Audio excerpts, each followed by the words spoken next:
বন্ধুর প্রেমে যেই আনন্দ আল্লাহ সকলে জানে না বন্ধুর প্রেমে যেই আনন্দ আল্লাহ আল্লাহ আল্লাহ প্রেম বিনে কেউ প্রাণ বন্ধু প্রেম বিনে কেউ প্রাণ বন্ধু দেখা পাইবা না প্রেম বিনে কেউ প্রাণ বন্ধু দেখা পাইবেন না বন্ধুর প্রেমে যেই আনন্দ আল্লাহ আল্লাহ আল্লাহ আল্লাহ সকলে জানে না বন্ধুর প্রেমে যেই আনন্দ আল্লাহ জোরে আল্লাহ আল্লাহ আল্লাহ ইব্রাহিম পয়গম্বর ছিল অগনে কন্ডে ফেলিয়া দিল ইব্রাহিম পয়গম্বর ছিল অগনে কন্ডে তার ফেলিয়া দিল অগনি হইল ফুল বিছানার অগনি হইল ফুল বিছানা ইব্রাহিম তো জালে না বন্ধুর প্রেমে যেই আনন্দ মাশাআল্লাহ আল্লাহ আল্লাহ আল্লাহ সকলে জানে না বন্ধুর প্রেমে যেই আনন্দ আল্লাহ আল্লাহ আল্লাহ আল্লাহ আল্লাহ আল্লাহ আল্লাহ আল্লাহ মুসা নবী পয়গম্বর ছিল কহি তুরে নর দেখিল মুসা নবী পয়গম্বর ছিল কহি তুরে নর দেখিল আল্লাহর নূর তাজল্লাই পাহাড় জলে নূর তাজল্লাই পাহাড় জলে মুসা জলে না বন্ধুর প্রেমে যেই আনন্দ সকলে জানে না বন্ধুর প্রেমে যেই আনন্দ আল্লাহ আল্লাহ আল্লাহ আল্লাহ আল্লাহ আল্লাহ আল্লাহ আল্লাহ আল্লাহ আল্লাহ আল্লাহ আল্লাহ আল্লাহ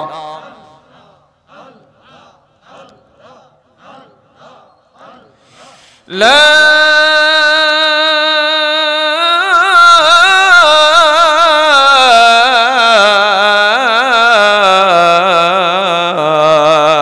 ইলাহা ইল্লাল্লাহ মুহাম্মাদুর রাসূলুল্লাহ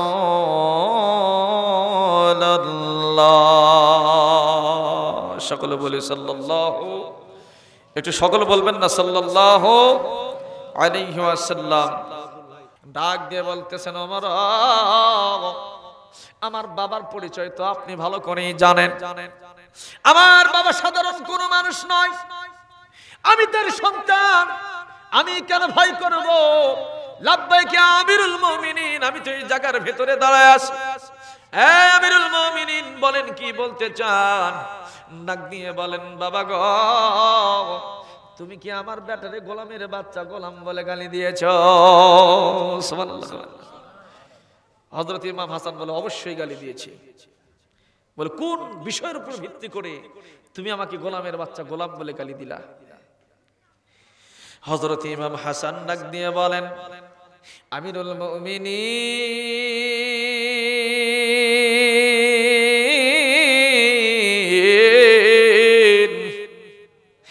খলিফাতুল মুসলিমিন হযরত ওমর আপনি আপনার কলিজার মধ্যে হাত রেখে বলেন তো, আপনি কি আমার নবীজির গোলাম নন? জোরে বলবেন না সুবহানাল্লাহ। এমন কথা যখন বলেছে বাজান, হযরত ওমর চোখের পানি নিয়ে কান্না শুরু করে দিয়েছে। থরথর করে কাঁপে আর বলে, এই ইমাম হাসান, আমি কি নবীজির গোলাম হতে পেরেছি রে?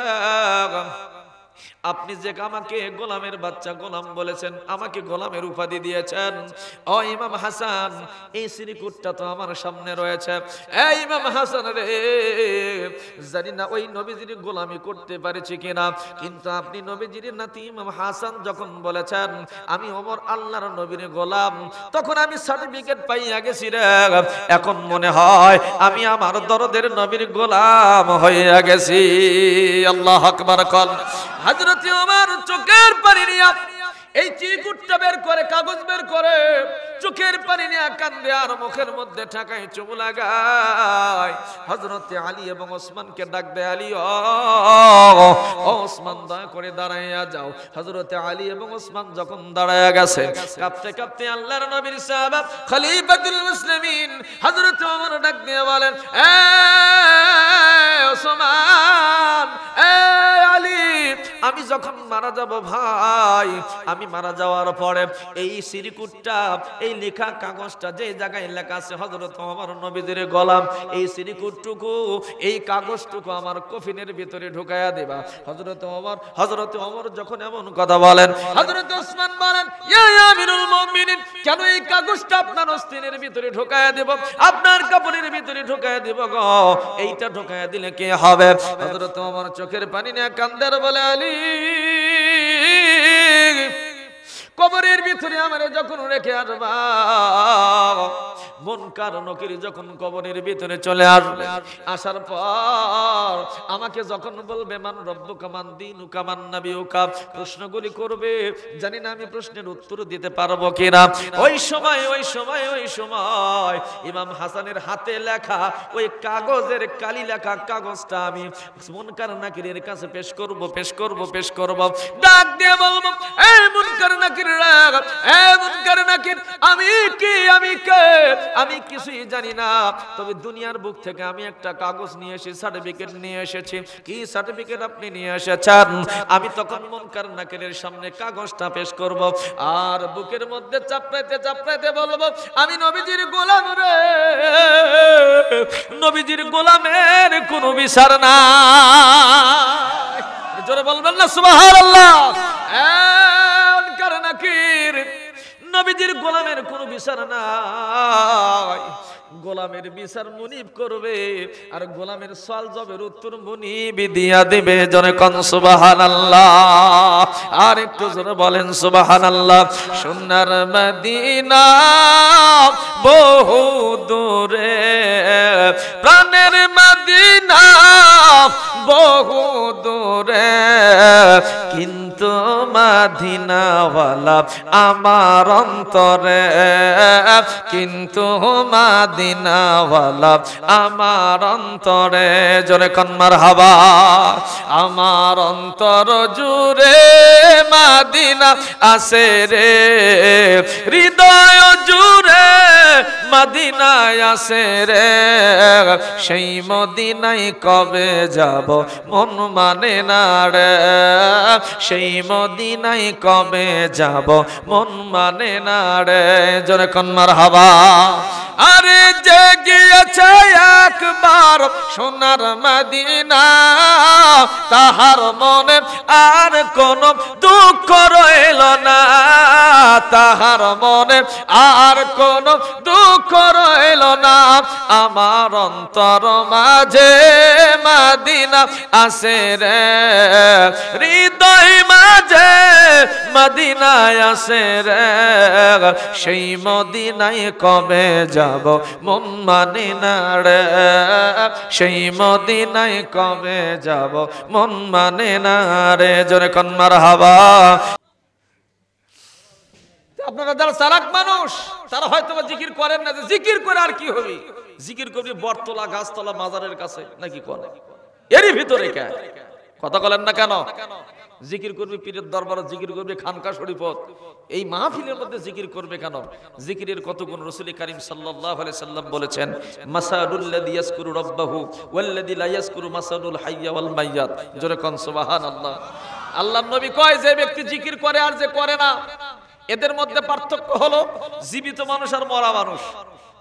যারা জিকির করবে, যাদের কলবের ভিতরে জিকির আছে, এরা হলো জিন্দা মানুষ। এরা দুনিয়াতেও মরা নয়, কবরেও মরবে না, কিয়ামতের মাঠেও মরা হয়ে উঠবে না। জোরে কোন সুবহানাল্লাহ। আর যারা জিকির করে না, আল্লাহকে যারা স্মরণ করে না, দিলের ভিতরে আল্লাহর মহব্বত নাই, রাসূলের প্রেম নাই, রাসূলের ভালোবাসা নাই, এরা দুনিয়াতে কি মানুষ? তাহলে দুনিয়াতে যে মরা, কবরেও তাই কি? কিয়ামতের মাঠে তিনবারের মরা। দুনিয়াতে একবার মরছে, কবরে আবার মরবি, ওখানে মরা অবস্থায় খারাপ হবে। তাহলে জিকির করা ভালো না না করা ভালো? জোরে কোন, করা ভালো না না করা ভালো? তাহলে জিকির করাই ভালো। এখন বলবেন হুজুর খেলে আল্লাহ আল্লাহ কি জিকির? আল্লাহ আল্লাহ জিকির, সুবহানাল্লাহ জিকির আছে, আলহামদুলিল্লাহ জিকির আছে, আল্লাহু আকবার জিকির আছে, কোরআন তেলাওয়াত জিকির আছে। তো এখানে যত জিকির করলেন, বাড়িতে আরো কত করেন ওটা তো জানি আমি। কথা কন না কে? যারা করে, ওই যে আগেকার মুরব্বীরা কয়নি যে ধানের চিহ্ন লারাতেই পাওয়া যায়, যে লারা কড্ডি আছে আর ধান কড্ডি আছে, এগুলো বোঝা যায়। সম্মানিত পিয়ারে হাজিরিন, এই জন্য আল্লাহ পাক কবুল করে যাচাই বাছাই করে আমাকে আপনাকে যারা রহমানের সামনে নিচে আসার বসার তৌফিক দান করেছেন, এজন্য খুশি না বেজার? আর একটু জোরে বলে খুশি না বেজার? যদি হয়ে থাকে খুশি, জোরে দিয়া কাশি, খাড়া করে কাল্লা, জোরে সরে একবার বলে আলহামদুলিল্লাহ। আর একটু জোরে বলে আলহামদুলিল্লাহ। লিল্লাহে তাকবীর, নারে তাকবীর। লক্ষ কোটি দরুদ ও সালাম বিশ্ব মানবতার মুক্তির দূত, দো জাহানের বাদশা নবী, নবী মুহাম্মদুর রাসূলুল্লাহ, জোরে বলেন সাল্লাল্লাহু আলাইহি সাল্লাম, যিনি শাফিউল মুজনাবিন, আনিসুল গারিমিন, রাহাতুল আশিকিন, রাহমাতাল লিল আলামিন। সে নবীর প্রতি সকলে কলিজা ভরা মুহাব্বত নিয়ে দরুদ ও সালাম পড়ি। সকলে বলি সাল্লাল্লাহু, একটু জোরে বলেন সাল্লাল্লাহু। ও নবীর প্রেমিক যারা,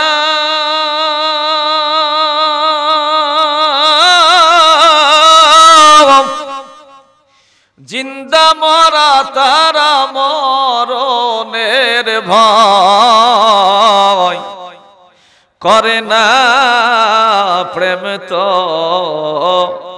মরে না। একটু মারহাবা বলবেন না? ওরে প্রেম করিয়া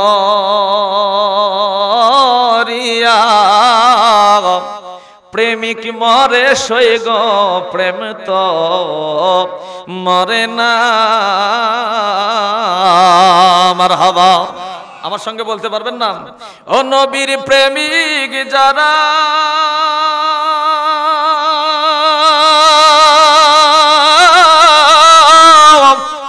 জিন্দা মরা তাহারা মরণের ভয় করে না, প্রেম তো মরে না।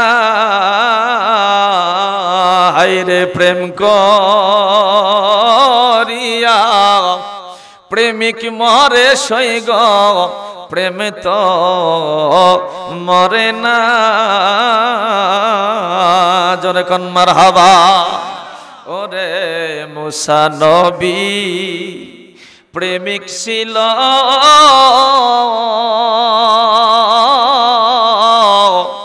তুর পাহাড়ে চইলা গেল গো। হায়রে মুসা নবী প্রেমিক ছিল,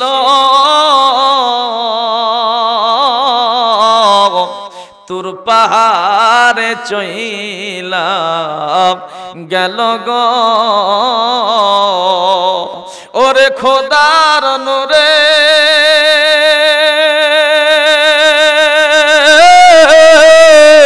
পাহাড় পরে মুসা নবী পরে না, প্রেম তো মরে না। হায়রে প্রেম করিয়া প্রেমিক মরে সইগ প্রেম তো মরে না। জোরে কোন মারহাবা। ও আল্লাহর প্রেমিক যারা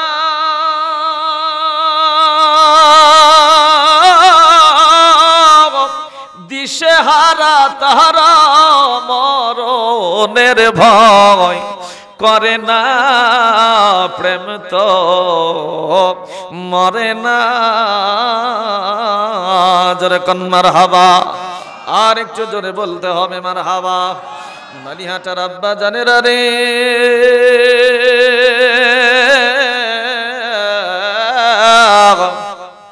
আমি সর্বপ্রথম কোরআনুল কারীমের একখানা আয়াতে কারিমা তেলাওয়াত করেছি। আমার আল্লাহ ডাক দিয়ে বলেছেন, কুল, হে নবী আপনি বলিয়া দিন, ইন কুনতুম তুহিব্বুনাল্লাহ, যদি তোমরা আল্লাহকে ভালোবাসতে চাও, আল্লাহকে পেতে চাও, ইন কুনতুম তুহিব্বুনাল্লাহ ফাত্তাবিউনি ইউহিব্বুকুমুল্লাহ, সর্বপ্রথম তোমরা আমার নবীকে অনুসরণ করো, নবীকে ভালোবাসো। নবীর অনুসরণ যদি করতে পারো, নবীর সঙ্গে তোমাদের অন্তরটা যদি সেট করতে পারো, নবীর সঙ্গে তোমাদের প্রেমটা যদি ভালো থাকে, আমি নুরিশা মাঝে মধ্যে ওয়াজ করতে করতে বলে থাকি, তাহাজ্জুদ নামাজের পর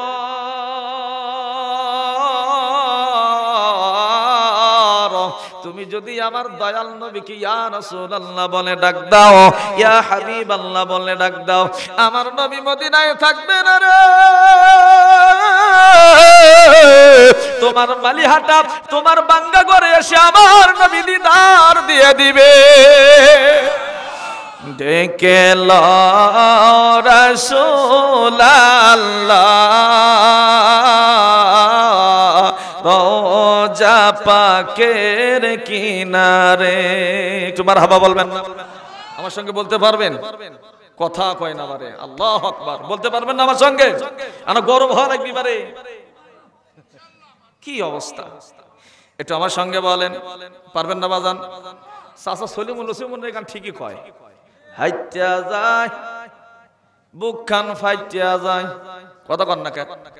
জোরে কয় না বারে, চাচা পারে না? ও কি গাড়ি আল ভাই, আর কত কাল নাকি রইব আমি পন্থের দিকে চাইয়া, কথা কয় না কে? যেদিন গাড়ি আল উজান গায়,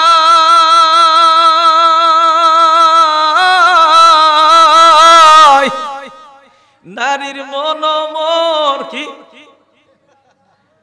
ভাই জোরে কর না কেন? কোমরে তো কয় বারে, কিন্তু আস্তে আস্তে কয়।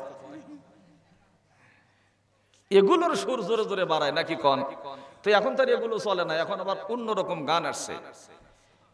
কিছু কিছু মনে করছে এইখানে কি জানি মনে হলো গোল। আগে দেখছি মানুষ সরাজ দোতারা বাজ আছে, লাইয়ের বস তুমি কি বাজ আছে নাকি কোন চাচা? বস বাজ আছে, বস। আর এখন তো রল্লা চলে না, এখন পিছু মুড়ে থেকে লেখতেই আর কোপায়। আর আগে মনে এইখানে কি জানি লিয়া খালি টানতে আছে, আর মনে করেন খালি কথা কন না কে? এখন উপরে থেকে এরকম করে চিল্লাই, মনে করেন কত বছর থেকে যেন আমার সঙ্গে হাগা আল্লাহ মাহমুদ তাই ভালো জানে, এইরকম করে চিল্লানি মারতেছে। আর নিচের দিক থেকে আমার মতো কতগুলো যুবক থাকা থেকে দেখি আন্ডার অয়েল আছে আর কিছুই নাই, লিয়া খালি উপরে ঝাঁকাচ্ছে আর কয় দে লারা। কথা কন না কে? জোরে কয় না কে? আর একটু জোরে বলেন। আর আগেকার আব্দুল আলিমের গান কাছে কয়নি, কমো কমো কমো। আপনারা কবেন হুজুর উঠে কেমন গান শুরু করে দিল বারে, পক্কা পেটের সাথে গান আছে। একে আমার ভাঙ্গা তরি, একটু মারহাবা কন। আল্লাহ ছয়জন সাল্লাহ করি আমার নায়ে দিল কুরাল মারি, আমার নায়ে দিল কুরাল মারি, কেমনে পারে যায়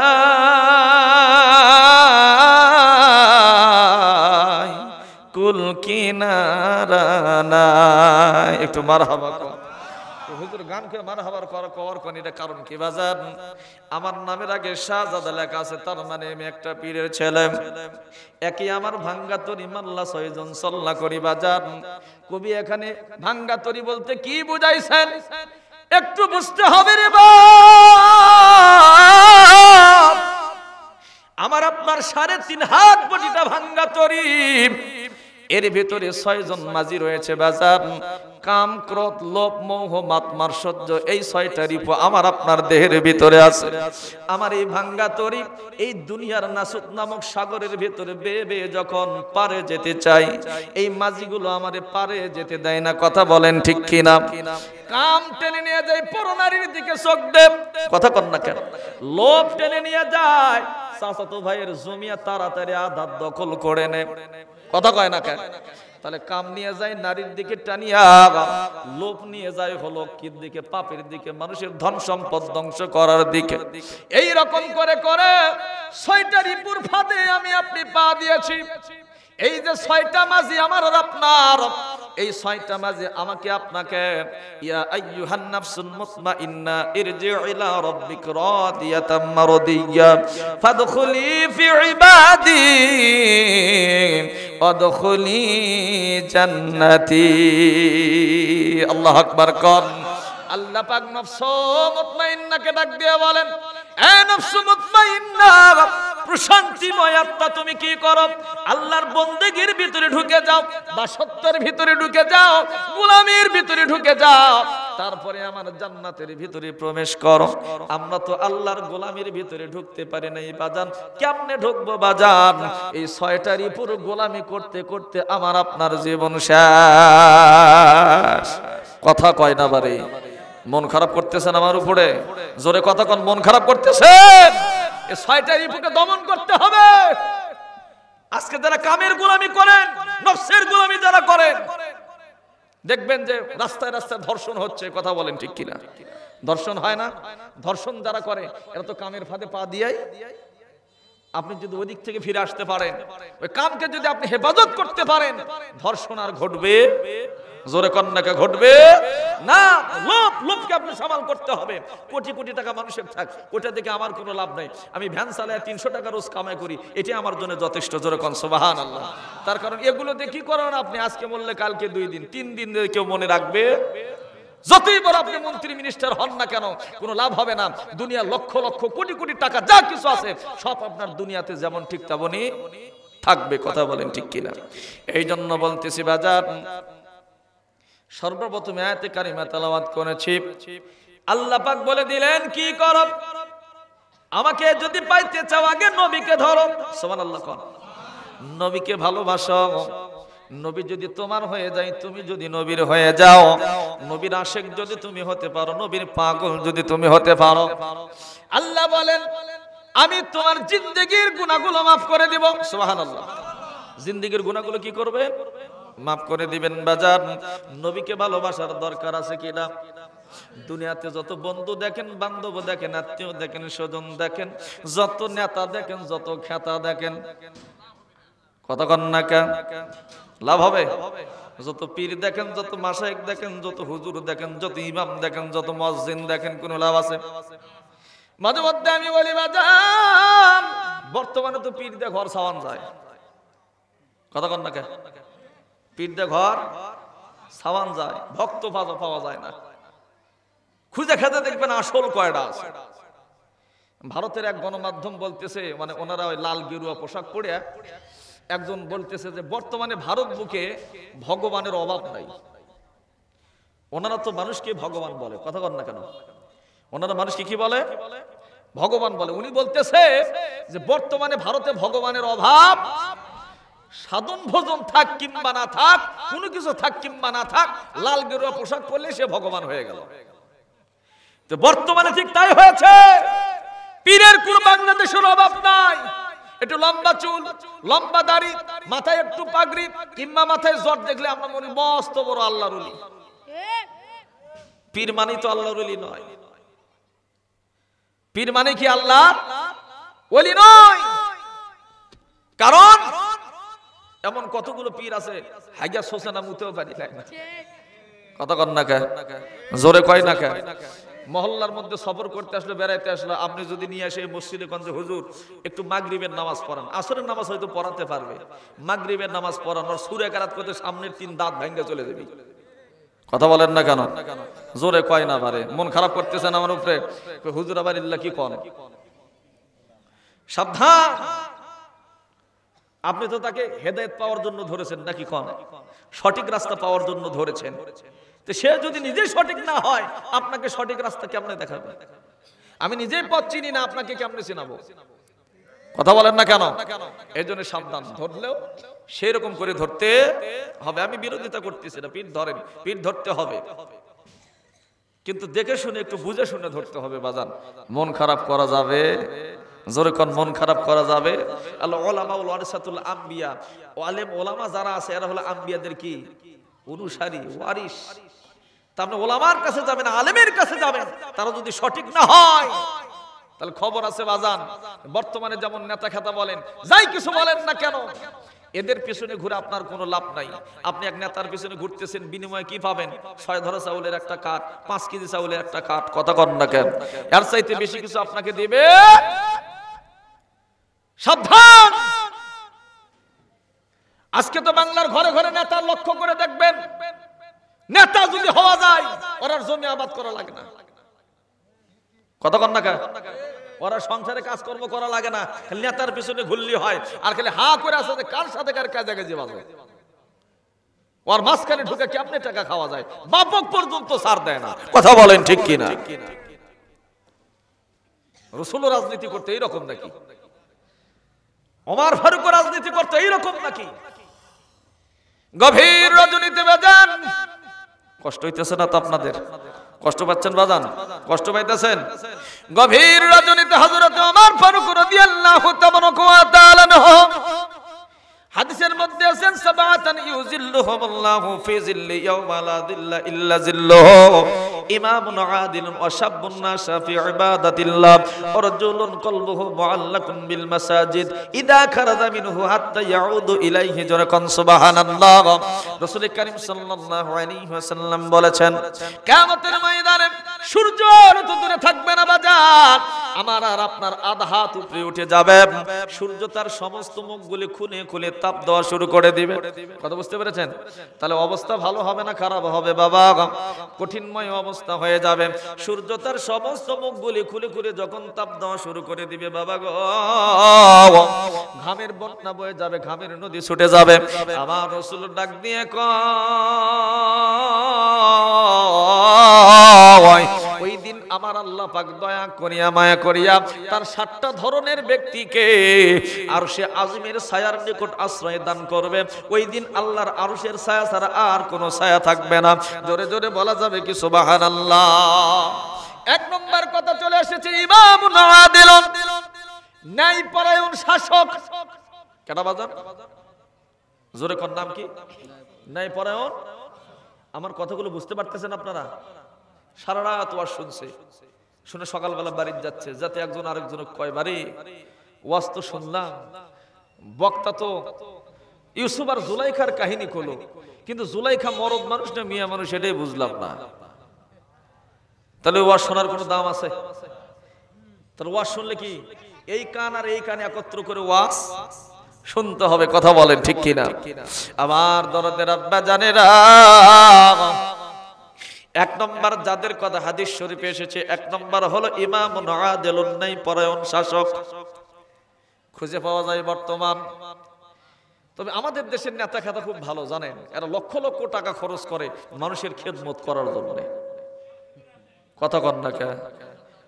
লক্ষ লক্ষ টাকা ক্ষয় করে আপনার খেদমত করবে, এই জন্য আপনাকে 1000 টাকা দিয়ে বলতেছে আমাকে একটু সুযোগ দাও। কথা কন না কে? জোরে কয় না বারে? লক্ষ লক্ষ টাকা খরচ করতেছে। যেই নেতা জিয়ারত বসলো, এখন আপনি যা করবেন, হুজুর এখন আপনি না বললেন যে আমাদের খেদমত করবেন, খেদমত ভোটের আগে মেলা করছে, তোরা এখন 5 বছর আমার কর। কথা কয় না কে? জোরে কন না বারে? এই জন্য বলি বাজা, রাজনীতি করেন, কোনো অসুবিধা নাই, আমি নিষেধ করি না, তবে রাজনীতি করতে হবে রাসূলের নীতি অনুযায়ী। কথা কোন ঠিক কিনা? পেট নীতি করলে চলবে না। আজকে নেতা হওয়ার পর এই নেতাগুলো সংসারের কোনো কাজ করে না। সকালবেলা উঠে টাইট প্যান্ট শার্ট পরিয়া নেতার পিছনে সারাদিন দৌড়াই। কথা কোন ঠিক কিনা? আর খালি ধান্দার থাকে, কোন থেকে কেমনে কি কামাই করে খাওয়া যাবে। আজকে আমি বলি নেতা রাজনীতির উপরে ভরসা না করিয়া নিজের বাপ দাদার যা কিছু আছে তার উপরে ভরসা করো। কথা কন না কেন? জমি আছে 3 বিঘা, আবাদ করো বাজার। তোমার জমি আছে 1 বিঘা, তুমি আবাদ করো, তুমি চাষ করো, তারপরে নেতাগিরি করো। 10 টাকার জন্য মানুষের কাছে তোমার হাত পাততে হবে না। জোরে জোরে কোন কথা ঠিক কিনা? আবার সময় যখন চলে যাবে বাবা, তখন তোমাকে নৌকায় চড়ে পালানো লাগবে না। কথা কন না কেন? 17 বছর মানুষের খেদমত করলো, বারে এতই খেদমত করা করেছে, কে কোন দিকটা দৌড়াই আল্লাহ বাবুক তাই ভালো জানে। তাহলে এটা থেকে আমাদের শেখার বিষয় আছে। কি আছে? আছে না? শেখার বিষয় আছে না? যে খেদমত করলে খেদমত করার মতো করা লাগবে। এমন খেদমত করা যাবে না যাতে ক্ষমতা চলে যাওয়ার পরে হাতের আন্ধারে কুশলের ক্ষেতের মধ্যে যায় লুকে থাকা না লাগে। কথা কন না কেন? আমার দরদের আব্বা জানেরা,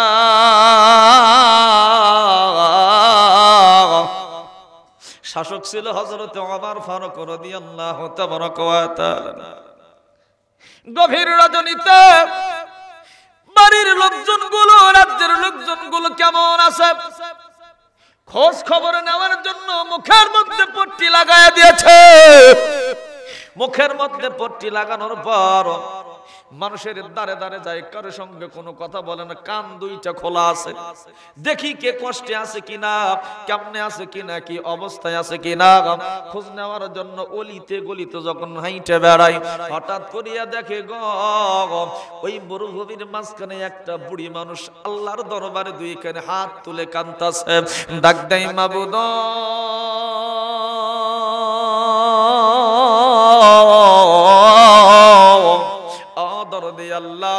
কিয়ামতের ময়দানে আমি ওমরের বিরুদ্ধে তোমার কাছে নালিশ করব।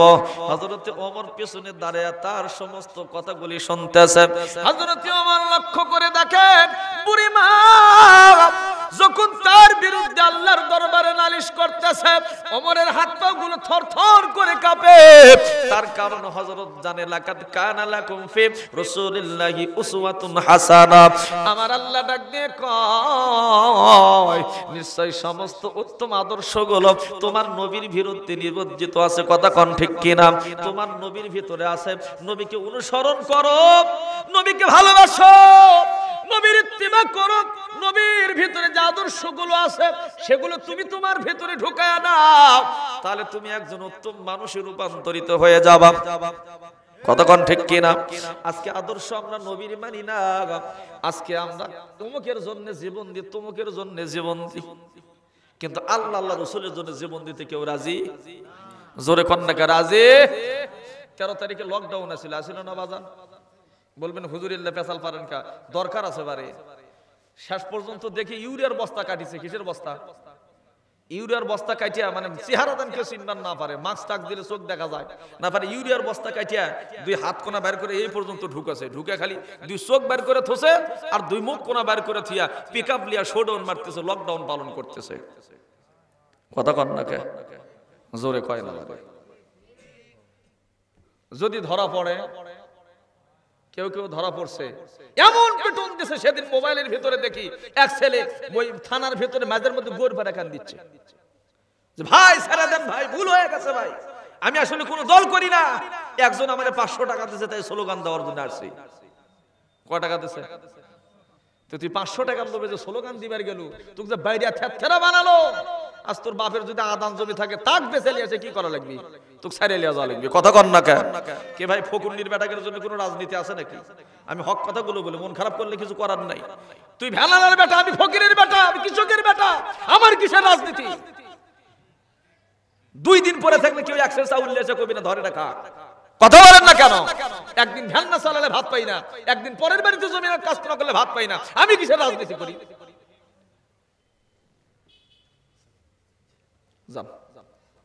কথা বুঝতে পারেন নাই? রাজনীতি যারা বড় বড় মাথা আছে তারা করবে, তারা করুক। আমার আপনার রাজনীতি করার কোনো দরকার নাই, কারণ সব নেতাকে তো আমরা দেখেছি বিপদে বললে কোন নেতা আগে না ভাই, আপনার কাদের উপরে পা দিয়া তারা লন্ডনে যায় ঠিকই আসি বাড়িয়ে শিকারি নিয়া মজা মারতেছে, ভর্তি করতেছে, মধ্যে মাঝখান থেকে আমি আর আপনি ফকুন্নির বেটা মরতেছি। কথা বলেন ঠিক কিনা?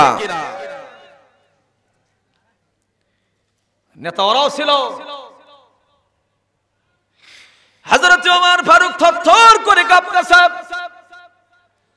যখন তার কাঁপন উঠে গেছে বাবা, পেছন থেকে বুড়িমাকে ডাক দিয়ে বলে, বুড়িমা, ও বুড়িমা এমন করে কান্দেন কেন? কি কারণে আপনি কান্দেন? বুড়িমা চোখের পানি নিয়ে কান্দেন, বলে, বাবা গো, 3 দিন ধরে খাই না, আমার খোঁজ খবর তো কেউ লয় না, কেউ লয় না। এই রাজ্যের যিনি খলিফা হযরত ওমর ফারুক, তার নাম শুনেছি, সেও তো আমার কোনো খোঁজ খবর লয় না। এই জন্য আল্লাহর দরবারে দুহাত উচ্চল করিয়া ওমরের বিরুদ্ধে আল্লাহর দরবারে দোয়া করতেছি, আল্লাহ গো, কিয়ামতের ময়দানে আমি ওমরকে তোমার কাঠগড়ায় দাঁড় করাইয়া দেব, ওমর যেন তোমার হাত থেকে কখনো কোনোদিন রক্ষা না পায়। জোরে জোরে কন্যা সুবহানাল্লাহ। এই কথা শোনার পরে হযরত ওমর চোখের পানি নিয়ে কান্দেন আর বলেন, এ বুড়িমা,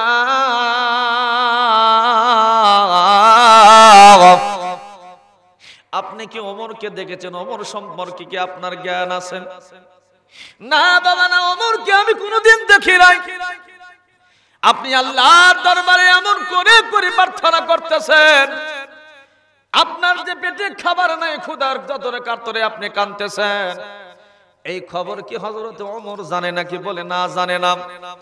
তাহলে আপনি কেন ওমরের বিরুদ্ধে আল্লাহর দরবারে দোয়া করেন? বুড়িমা, আমি আমার পক্ষ থেকে আপনাকে কিছু সাহায্য করতেছি, দয়া করিয়া মায়া করিয়া ওমরের কাছ থেকে, ওমরের উপর থেকে এই অভিযোগটা তুলে আনেন তার কাঁদন। কিয়ামতের ময়দানে হযরত ওমর আল্লাহর বিচার সহ্য করতে পারবে না। আল্লাহু আকবার কর। ওমরের আল্লাহর বিচার সহ্য করার মতো ক্ষমতা নাই। নেতা কানে কইরে মুসলমান, হযরত ওমর যখন পকেট থেকে কিছু মোহর বের করে কাকে দিয়েছে? বুড়িমাকে দিয়েছে।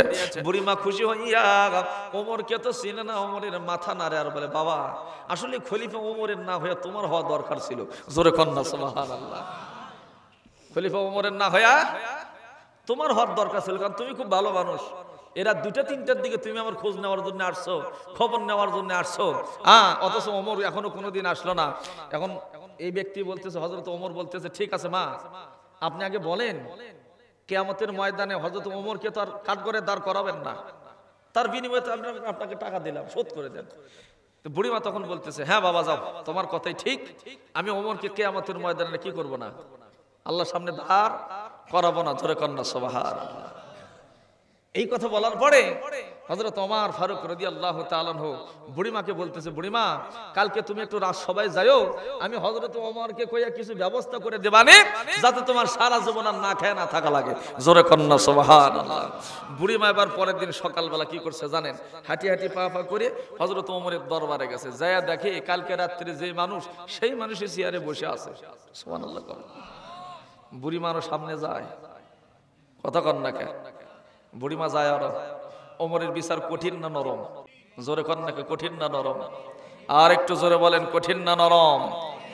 আমরা কথায় কথায় যদি বলি যে আপনি কি নবীকে ভালোবাসেন, বলে হ্যাঁ, আপনি কি নবীজির গোলাম, কয় আউযুবিল্লাহ নাউযুবিল্লাহ, শিরিক করে ফেলে দিল হুজুর, আমরা তো আল্লাহর গোলাম, নবীজির গোলাম হতে যাব কেন? কথা কন না কেন? দুনিয়াতে আপনি মহাজনের গোলাম হতে পারেন, নেতার গোলাম হতে পারেন, অমুকের গোলাম হতে পারেন, আর নবীজির গোলাম বললে আপনি কি হয়ে গেলেন? শিরিক হয়ে গেলেন। কথা কন না কেন? নবীজির গোলামের, মাওলাজির গোলামের কোন চিন্তা নাই, চল নবীজির জান্নাতে মদিনাতে যাই। মারহাবা কবেন নাম? চল নবীজির জান্নাতে, মদিনাতে যায়, নবীজির গোলামের কোনো ভয় নাই। আমার দরদের আব্বা জানেরা, হযরত ওমর ফারুক নবীজির কেমন আশিক ছিলেন, কেমন প্রেমিক ছিলেন বাবা, একটু গভীর মনোযোগ করে বাজান। হযরত ইমাম হাসান, ইমাম হোসেন এবং হযরত আলীর বেটা ইমাম হাসান এবং হোসেন, কথা বলেন ঠিক কিনা?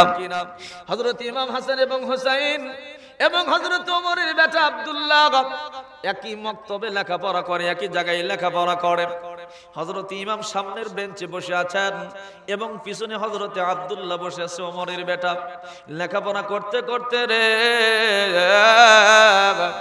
হঠাৎ করে হযরত ইমাম হাসানের হাত থেকে কলমটা মাটিতে পড়ে যায়। হযরত ইমাম হাসানের কলম যখন মাটিতে পড়ে গেল, ইমাম হাসান ডাক দিয়ে বলেন, এ ভাই আব্দুল্লাহ, আমার কলমটা মাটিতে পড়ে গেছে গো, কলমটা একটু উঠায়া দাও। কলমটা যখন উঠায়া দিয়েছে, কিছুক্ষণ পর আবার কলমটা যখন মাটিতে পড়ে যায়, হযরত ওমরের বেটা আব্দুল্লাহকে আবার ইমাম হাসান ডাক দিয়ে বলেন, ভাই আব্দুল্লাহ, কলমটা পড়ে গেল, আবার একটু উঠায়া দাও। আবার যখন কলম উঠায়া দিয়েছে, আবার কিছুক্ষণ পর হঠাৎ করে কলম যখন পড়ে যায়, হযরত আব্দুল্লাহ ডাক দিয়ে, হযরত ইমাম হাসান ডাক দিয়ে বলেন, ভাই আব্দুল্লাহ, কলমটা আবার মাটিতে পড়ে গেল গো, কলমটাকে উঠায়া দেওয়া যায় না। এক কাজ যখন বারবার করে গায়ে রাগ লাগে তো, কথা কন না, রাগ লাগে না? হযরত ওমরের ছেলে আব্দুল্লাহ ডাক দিয়ে বলে, এই বারবার কলম ফালাও, বারবার তুলে দিতে বলো, আমি কি তোমার গোলাম না তোর বাপের গোলাম না তোর নানার গোলাম? তুমি বারবার ফালাইবার, বারবার আমার তুলে দিতে হবে। ইমাম হাসান তখন উঠে বলছে, এ আব্দুল্লাহ, খালি তুই গোলাম লোস রে, তোর বাপও গোলাম, জোরে কোন সুবহানাল্লাহ, তোর মাও গোলাম, তোর বাপও আমাদের গোলাম, তোর মাও আমাদের গোলাম, তুইও গোলামের বাচ্চা গোলাম। একটু শুনলে সুবহানাল্লাহ বলা যাবে না? আর একটু জোরে বলা যাবে না সুবহানাল্লাহ? মন খারাপ করতেছেন বাজান? মন খারাপ করতেছেন? নবীর আশেক হন, নবীর পাগল হন, নবীর দেওয়ানা হন। তার কারণ কবরে যখন আপনি যাবেন বাবা, তখন দুনিয়ার কোনো ধন সম্পদ, আলহাকুমুত তাকাসুর হাত্তা যুরতুমুল মাকাবির, ধন সম্পদের প্রাচুর্যতা আমাকে আপনাকে মহাশূন্য করে রেখেছে। এটা কোন দিন পর্যন্ত রাখবে? যতদিন না আপনি কবর পর্যন্ত উপস্থিত হবেন। কথা বুঝতে পারেন নাই? কবরে যেই দিন যাবেন, সেই দিন ধন সম্পদ কোনো কাজে আসবে না। কথা বলেন ঠিক কিনা? যতই বড় হও না কেন, রাজা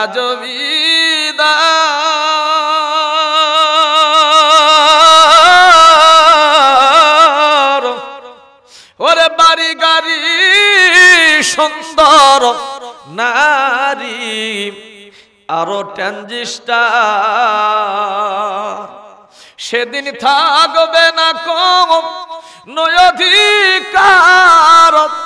এই বিষয় বৈভাবে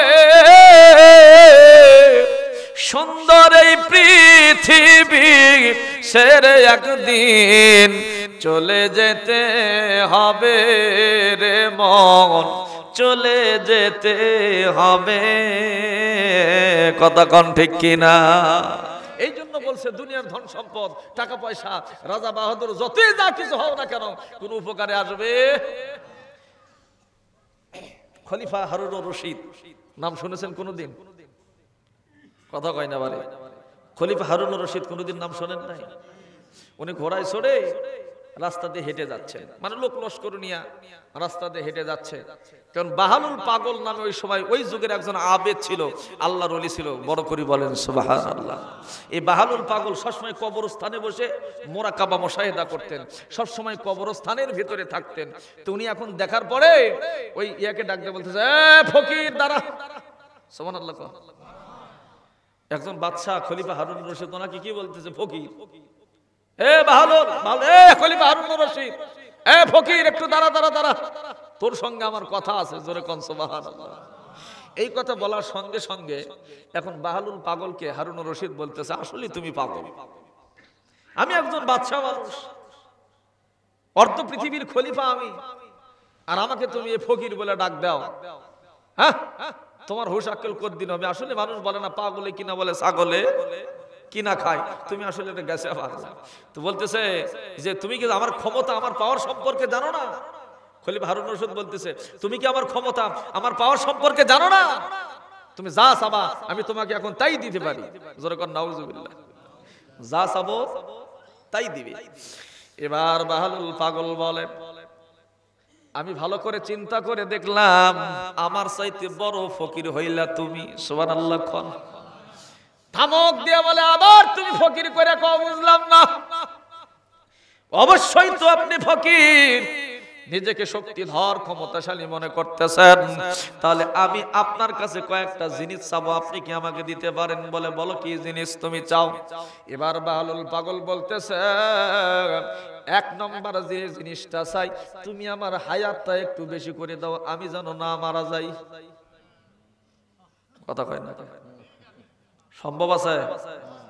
খলিফা হারুন রশিদ মাথা নিজ দিক করে থাকে, কই কে রে বারে আচ্ছা টাকা ধান দিতে পারে, দাও আমি যেন না মরি। তোমার তো সব, তুমি তো সেই শক্তিশালী, কথা কর না কেন, সেই ক্ষমতা তোমার, সেই পাওয়ার তোমার। তাহলে তুমি কি করো? আমার হায়াতটা বেশি করে দাও, আমি যেন না মরে যাই। তুমি তো দিতে পারো, এই ক্ষমতা তো তোমার আছে। এখন হারুন রশিদ কয় যে এটা তো পারবো না। কয় তাহলে প্রথমে তুমি গোল্লায় গেলা, আচ্ছা যেখানে ছেড়ে দিলাম। দ্বিতীয় নম্বর কথা বলে কি? বলে আমাকে তুমি বাঁচাও। বলে কোথা থেকে বাঁচাবো? বলে কবরে যে আযাব হবে ওই কবরে আযাব থেকে তোমার আমাকে বাঁচাইতে হবে। কথা কন না কে? উপায় আছে? খলিফা হারুন রশিদ ঘোড়ার থেকে নামে কয় বাহালুল ঠিকই কথা বলেছ, তুমিও যা আমিও তাই। জোরে কন্যা সুবহানাল্লাহ। আর একটু জোরে বলা যাবে না সুবহানাল্লাহ? তাহলে খলিফা হারুন রশিদও যা, বাহালুল পাগলও তাই। এই জন্য বাজান ক্ষমতার বাহাদুরি করে কোনো লাভ নাই। আপনিও যা আমিও তাই। ক্ষমতার বাহাদুরি কতদিন, ধন সম্পদের মাহে কতদিন, আলহাকুমুত তাকাসুর হাত্তা যুরতুমুল মাকাবির। আল্লাহ বলেছেন ধন সম্পদের প্রাচুর্যতা তোমাদেরকে মহাশূন্য করে রেখেছে। এটা কতদিন পর্যন্ত থাকবে? যতক্ষণ না তোমরা কবরে উপস্থিত হবা, এতদিন পর্যন্ত তোমার অর্থের গরম থাকবে, তোমার পাওয়ারের গরম থাকবে, তোমার নেতার গরম থাকবে। কথা বলেন ঠিক কিনা? মরে গেলে সব গরম। আমার দরদের আব্বা জানেরা, তবে গরম তাদের থাকবে বাজান যাদের সঙ্গে রাসূলের কানেকশন আছে। কথা কোন ঠিক কিনা? ওই যে প্রথমে বললাম আল্লাহর নবী পাক সাল্লাল্লাহু আলাইহি সাল্লামের নাতি হযরত ইমাম হাসান যখন বলেছে এক খলিফা ওমরের ছেলে আব্দুল্লাহ, তুমি শুধু আমাদের গোলাম নও, তোমার বাপও গোলাম, তোমার মাও গোলাম, আর তুমি হইলা গোলামের বাচ্চা গোলাম। জোরে কন্যা সুবহানাল্লাহ। তাহলে প্রেসিডেন্টের বেটা যখন এই কথা শোনে তখন মন মেজাজ ভালো থাকে না খারাপ থাকে? জোরে কন্যা কে? এমন গরম কেড়ে বারে মেম্বারের বেটার গরমে গাও থাকা যায় না থেকে থেকে। কথা কন্যা কে? চেয়ারম্যানের বেটা হলে তো কোনো কথাই নাই নাকি কন? আর খলিফা স্ট্যান্ডিং একজন রাষ্ট্রপ্রধান, আর হযরত ওমরের বিচার তো কঠিন বিচার। দৌড়ে যায় বলতেছে আব্বা, বলে কি? বলে ফকুন্নির বেটা আলী, সে কিনা আমাকে বলে গোলামের বাচ্চা গোলাম। তুমি বলে গোলাম, আমার আম্মা বলে গোলাম, ওদের গোলাম বলে, আবার আমাকেও বলে গোলামের বাচ্চা গোলাম। আর বিচার চাই, শক্ত বিচার তোমাকে করতে হবে।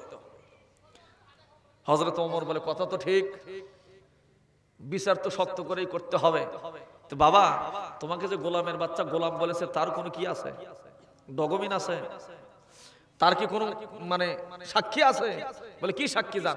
বলে একটা খাতা নিয়ে যায়া ইমাম হাসানকে বলো যে হযরত ওমর, আমি আমার মা যে গোলামের বাচ্চা, মানে গোলামের বাচ্চা যে আমরা গোলাম, এটা যে তুমি বলছো এটা একটু লিখে নিচে কি তোমার সিগনেচার দিতে পারবে?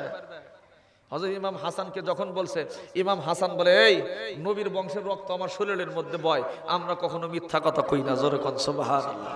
তোরে যে গোলামের বাচ্চা গোলাম বলেছে, এটা মইরা যদি যাই, শুলে যদি চড়ি, ফাঁসিতে যদি দেয়, তাও আমি প্রমাণ দেব যে তুমি গোলামের বাচ্চা গোলাম। জোরে কোন না সুবহানাল্লাহ। বলে তাহলে খাতার ভিতরে লেখো। খাতার ভিতরে সুন্দর করে লিখেছে হযরত ওমর এবং হযরত ওমরের বেটা আব্দুল্লাহ আমাদের গোলাম, সে হলো গোলামের বাচ্চা গোলাম। লেখার পরে নিচে যখন স্বাক্ষর দিয়েছে, প্রমাণটা হাতে পাওয়ার পর হযরত আলী কারামাল্লাহু ওয়াজহু বিচার ডেকেছে সামনের শুক্রবার জুমার দিনে। আলীর বেটা হযরত ইমাম হাসানের বিচার হবে মসজিদের ভিতরে। সারা বিশ্বময় ঢানা পিটায়া দাও, হযরত ইমাম হাসানকে আমি ওমর আমার বিচারের সম্মুখীন হতে হবে। হযরতের ইমাম হযরত ওমরের বিচার কিন্তু কঠিন রে বাজার, এমন কঠিনের কঠিন, এমন কঠিনের কঠিন। ওমরের বিচার দেখার জন্য সকলে মসজিদে আগা বাগা এসে বসে আছে। নামাজ পড়া যখন শেষ হয়ে গেছে, নামাজের পর হযরত ইমাম হাসান রাদিয়াল্লাহু তাআলা বসে আছেন, হুসাইন বসে আছেন, হযরত আলীও বসে আছেন। হযরত আলী আবার থরথর করে কাঁপতে কাঁপতে দাঁড়ায় গেছে, ডাক দিয়ে বলেন, ইয়া ওমর, ওমর রে, আমার ছেলে ছোট্ট মানুষ, বোঝে না সোজে না, একটা কথা না হয় বলে ফেলেছে, তাই বলে কি তার তোমার বিচার করতে হবে? আমার সন্তানকে কি তোমার মাফ করে দেওয়া যায় না? এমন কথা যখন বলেছে বাজার, এবার হযরত ওমর বলে, ইজলিস ইয়া আলী, হে আলী তুমি বসে যাও। মানুষের জীবনে বারবার সুযোগ আসে না রে আলী। আলী, আলী রে, তুমি এই জায়গার ভিতরে বসে যাও, আজকে হযরত ওমরের বিচার তুমি দেখবা। হযরত ওমর দাঁড়াইয়া ডাক দিয়ে বলেন, ও ইমাম হাসান, আপনি কি এই জায়গায় খাড়া আছেন নাকি? জোরে বলবেন না সুবহানাল্লাহ। আদব দেখেন, আদব কি ইমাম হাসান, আপনি কি এই জায়গায় আছেন? আল্লাহু আকবার, আল্লাহু আকবার। নবীর সঙ্গে, নবীর বংশের সঙ্গে কি রকম আদব করতে হয়, কি রকম ব্যবহার করতে হয়, কেমনে কথা বলতে হয়, এটা তিনারা ভালো করে জানতেন। কথা বলেন ঠিক কি না? নবীর প্রস্তাব কি মোবারক, জোরে কোন সুবহানাল্লাহ। আসলে সুন্নি যারা, ওলি আল্লাহকে ভালোবাসেন যারা, এদের হিসাব অন্যরকম বাজান। এরা নবীজির ঘামকে ঘাম বলেন, বলে ঘাম মোবারক, জোরে কোন সুবহানাল্লাহ। নবীজির ঘামও ঘাম, আমাদের ঘামও ঘাম, এক হলো নাকি? জোরে কোন না কেন? রহমতে আলম নবী নূরে মুজাসসাম বলেন, রহমতে আলম নবী নূরে মুজাসসাম, সাহাবীরা আতর বানাই নূর নবীজির ঘাম, সাহাবীরা আতর বানাই নূর নবীজির ঘাম। রহমতে আলম নবী নূরে মুজাসসাম বলেন, রহমতে আলম নবী নূরে মুজাসসাম, সাহাবীরা আতর বানাই নূর নবীজির ঘাম, সাহাবীরা আতর বানাই। তোমরা চিনো জানো মানো কেমন আমার নবীজি, যাহার পাগল চন্দ্র সূর্য তারকারাজি।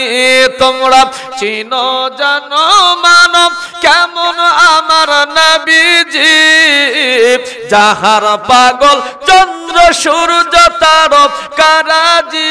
ভাই গো আর শোনবানি সুন্দর কাহিনী, তোমরা আর শোনবানি সুন্দর কাহিনী।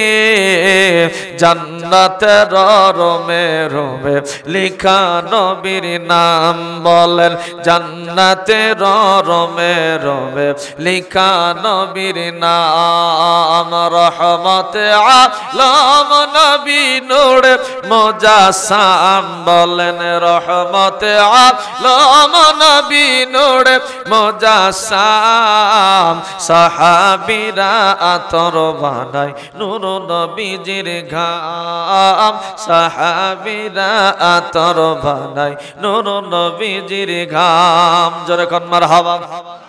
নবীর ঘাম যে সাহাবায়ে কেরাম আতর বানাই, তো শোনার দরকার আছে বাজান। মাদারেজুন নবুয়াত আব্দুল হক মুহাদ্দিস দেহলভী রাহমাতুল্লাহ আলাইহি এই কিতাবের ভিতরে সুন্দর করে বর্ণনা করেছেন। সাহাবীর নাম হলো হযরত উতবা রাদিয়াল্লাহু তাআলা আনহু। একটু জোরে বলা যাবে মারহাবা। দনদের আব্বা জানেরা আমার, হযরত উতবা বিয়ে করেছেন 4 খান। জোরে কোন কয় খান? আরো জোরে হলো না রে? আমার জিন্দেগিতে যতগুলো মাহফিল করেছি, আজকের মাহফিলে যে শ্রোতা পাইছি, এরকম আলসা শ্রোতা কোনোটি পাইনি। কার? আমি কাল 2টা পর্যন্ত ওয়াজ করে বেরিয়েছি, সারা রাতের ঘুম জাগা, তাই না? সবাই যারা করে এর কেউ তো হুশ জ্ঞান নাই, কেউ ওটি কালকে আজকে এটি করা লাগবে, এখন কি করবি, সিরিয়াল পাওয়া লাগবে তো, কথা কথা না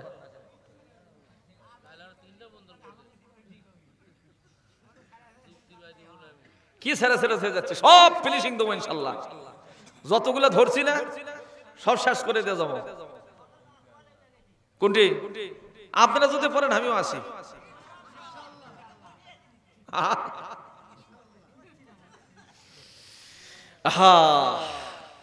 ভাইজান, নবী পাক সাল্লাল্লাহু তাআলা আলাইহি ওয়াসাল্লামের সাহাবায়ে কেরাম হযরতে আনাস বিন মালিক খাদিমে রাসূল, উনি বলেছেন যে উনি দুপুরে কাইলুলা করতেন। কাইলুলা বুঝেন? মানে দুপুরে খাওয়া দাওয়ার পরে ওনাদের বাড়িতে যায় আল্লাহ নবী শুয়ে একটু গড়াগড়ি করতেন। তো একদিন গড়াগড়ি করতে করতে ঘুমায় গেছে। হযরতে আনাসের মা শিশি নিয়ে যে আল্লাহ নবীর ঘাম মোবারক ধরতেছে, জোরে কোন সুবহানাল্লাহ। ঘাম মোবারক যখন শিশির মধ্যে আটকাইছে, হযরতে আনাস যা বলতেছেন, মা গো ঘাম দিয়ে কি করবা? বলে এগুলো আতর হিসাবে ব্যবহার করবা। আল্লাহু আকবার। কি হিসাবে ব্যবহার করবে? আতর হিসাবে। বাজানো সারখান বিবি হযরতে উতবা রাদিয়াল্লাহু তাআলা আনহার বড় বিবির নাম হযরত উম্মে আসিম রাদিয়াল্লাহু তাআলা আনহা। উনি একদিন উতবাকে ডাক দিয়ে বলেন, স্বামী গো, মক্কার যত মদিনার যত বড় বড় আতরের দোকান আছে, সবচেয়ে ভালো ভালো ব্র্যান্ডের আতরগুলো কিনে নিয়ে আসি। আমরা 4টা বিবি প্রতিযোগিতা করে গায়ের ভিতরে মাখি, দেখি কার সুঘ্রাণ বেশি হয়। এই আতরগুলো মেখে যখন আপনার কাছে আসি, আপনার শরীরের ভেতর থেকে আতরের যে গন্ধ বাড়ায়, যে সেন্ট বাড়ায়, ওই গন্ধের কাছে আমাদের আতরের গন্ধগুলো কুল পায় না, পাত্তা পায় না। জোরে জোরে বলেন না সুবহানাল্লাহ। স্বামী গো, আপনাকে তো কোনোদিন সুগন্ধি ব্যবহার করতে দেখি না, আপনাকে তো কোনোদিন কি দেখি না, আতরগুলো ব্যবহার করতে দেখে না। এত গন্ধ আপনার শরীরের ভিতরে কেমনে আসে? আমি দেখি, উম্মে আসিম বলতেছেন, আমি দেখি তিনি মাঝে মধ্যে একটু তেল হাতে নিয়ে এরকম করে মাথায় দিতেন, কোনোদিন কোন সুগন্ধ গায়ে লাগাতেন। তাহলে এত সুন্দর সেন আপনার শরীরের ভিতর থেকে কেমনে আসে গো স্বামী? হযরত উতবা বলেন, আপনারা শুনবেন নাকি? একটু সামনে বসে যান, ওয়াজের কথা মনে পড়ে গেল। হযরত উতবা রাদিয়াল্লাহু তাআলা আনহু ডাক দিয়ে বলেন, হ্যাঁ বিবি রে, ছোট্টবেলায় যখন ছিলাম, রোদের তাপের কারণে সমস্ত গায়ে আমার বড় বড় ফসকা পড়ে গেল। ফসকার যন্ত্রণায় সমস্ত শরীর আমার কালা হয়ে গেল। শরীরের ভিতরে মনে হয় আগুন ধরে দিয়েছে। চলতে পারি না, ফিরতে পারি না, উঠতে পারি না, বসতে পারি না। দেহ থেকে প্রাণটা কি বের হয়ে চলে যাবে, এমন অবস্থা যখন আমাদের হয়ে গেছে, নড়তেও পারি না, চড়তেও পারি না। ধরাধরি করে আমি রাসূলের দরবারে চলে গেলাম। আল্লাহর নবীর সামনে যাইয়া হাঁটু গেড়ে দিয়ে বসে গেলাম, ডাক দিলাম, ইয়া রাসূলুল্লাহ,